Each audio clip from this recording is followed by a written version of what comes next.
Um, the assist, honestly, the assist, 34, and then a big key for us tonight was keeping them off the offensive glass, and we did a great job of that too. Um, but happy for the guys. That's the most complete game we put together, obviously, in a long time, um, and against a really good team, a really good defensive team, which hopefully reinforces the idea when we play to make plays for each other, we're tough to guard, and we got enough scorers and weapons that can get hot. That should be something we try to continue to play like. Talk about Julius having the potential to be great. Are these types of games are the ones that Yeah, and I mean, I told him I thought he was really, really good tonight, and not because the numbers. I don't care about the numbers. The thing that I liked most about his game tonight was he was alert the whole game, and he still made mistakes, but there was never a time he was on the court where he was just kind of standing up and checked out of a possession, and that's huge progress, and that's when we can get that type of alertness, obviously he's not going to put those numbers up every night, but that the numbers will come and go. But that type of alertness while he's on the court is going to make us a lot better. When you talk about that alertness, do you mean Julius specifically or team wide? When I was talking to him, I was talking about Julius specifically, but it's also a team thing. But that's one of the things individually. Jesse, who works with him a lot, has been showing him clips of, and something me and him have talked a lot about this season, is being ready when you come back in from being on the bench, being ready when you come out of halftime, not ever taking possessions off. And that doesn't mean you got to go 100 miles an hour, but it means you need to be locked in and talking and quarterbacking, a defense. And he was really good with that tonight. Walking up the court, Randall alluded to, you said you pissed him off in practice and then called him later that night or later that night or something to reiterate it. That this is what you were telling us pregame. This is the challenge that you would like to see a response. And apparently that worked for tonight. Well, yeah, it worked. I called. I mean, yeah, I called him and I asked him if he was still mad at me, and he said no, but he was glad to know that I cared. And I told him, no, you misunderstand the question. Like I don't care if you're mad at me. I just want to know if you still are mad at me or not. And we talked out, why I got on him in practice, and because I think he can be great, I'm going to continue to hold him to high standards. But he obviously responded pretty well and gave us a real nice effort tonight. Down the stretch of the game, you guys were up pretty significantly. You still had most of the starters out there. Was that like a reflection of leads having been blown or a message being sent to them? No, it was kind of the way it worked out. I mean, the way we play, we have a lot of faith in our second unit, and because we hockey subbed the second unit out in the first half. The first unit racked up a lot of minutes, so we kind of left that second unit out longer in the fourth. And just because a game's never really over, it looked like we were getting a little fatigued, and I didn't want to take any chances, so we went back to the starters, down the stretch. But normally our starters and bench play about the same minutes anyways, so it doesn't really matter.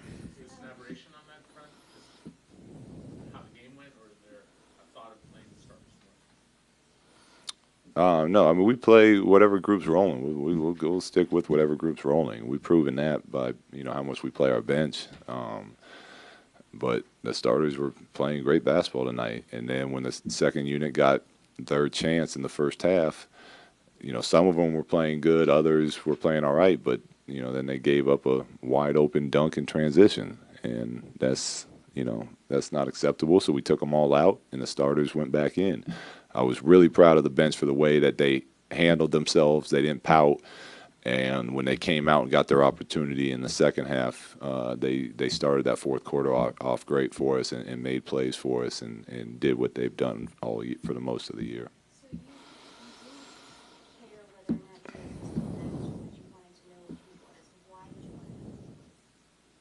Just wanted to know. Just well, really, I mean, I was calling him just to check in and talk hoops with him and tell him, explain myself. I just, you know,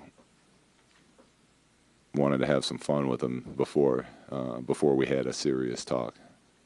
In that situation, do you want him to be mad? Hmm? In that situation, do you want him to be mad when you call? I don't care as long as he gets the message. I mean, really, that's if he's. I wouldn't expect him to still be mad. I mean, it was something happened in practice hours ago.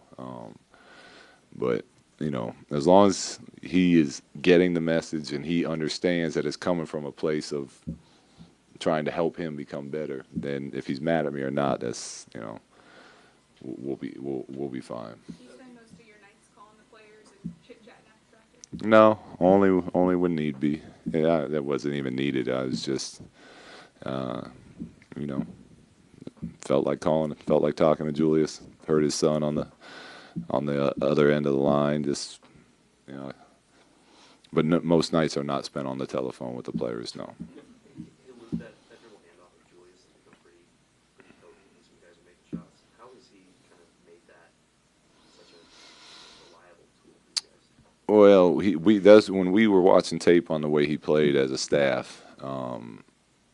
We saw his potential in being able to really, push a break from a power forward, which allows us to get more shooting out, spaced out. So one thing we really wanted to encourage him to do was, to become that player that, he's faster than people that are guarding him. So from day one, we've told him every time he gets a rebound, we want him leading the break. Guards get out wide and run. I've sat down with him early in the season, showed him clips about how Draymond does the same thing in Golden State with his shooters. And it's been sloppy at times, but it really has slowly been getting better and better. And he's starting to really read what's available for him, which is great because that's the key to the whole thing is when you get shooters that are hot. And then you go to do that stuff, and they're going to stay home. We want him attacking the rim to score himself. And early in the season, I felt like he was trying to force a little bit. And now he's doing a much better job of surveying the court and making the appropriate read. But, when you can move as well as he can, and he's coming downhill at you and then hits the brakes and goes off to a dribble handoff, if you're the big trying to guard him, I mean, most bigs can't stay with that. So that's why it gets us open shots for our guards. Was it the volume that you guys having the 17 three-pointers tonight, or was that just Nick and D'Angelo getting hot? It was both. I thought we were playing with a good pace. Obviously, Memphis some of the shots that they both hit were contested and well defended. But shooters get hot. Good offense is going to beat good defense. But I thought we were sharing the ball. I thought for the most part we were making the right decisions, and that those things tend to happen when you play with that type of mindset. You just mentioned Draymond a second ago, but when you were an assistant at Golden State, the type of challenges you would issue with Draymond, were they similar or is it different being head coach compared to what you were doing? No, I mean all challenges are different. It's that wasn't my Draymond and I's conversations were there was challenges in there, but they were different than they are now. With the head coach. I mean, Draymond's however many years into the league is you're working on a whole different stuff and challenges with guys that are older than with guys that are young.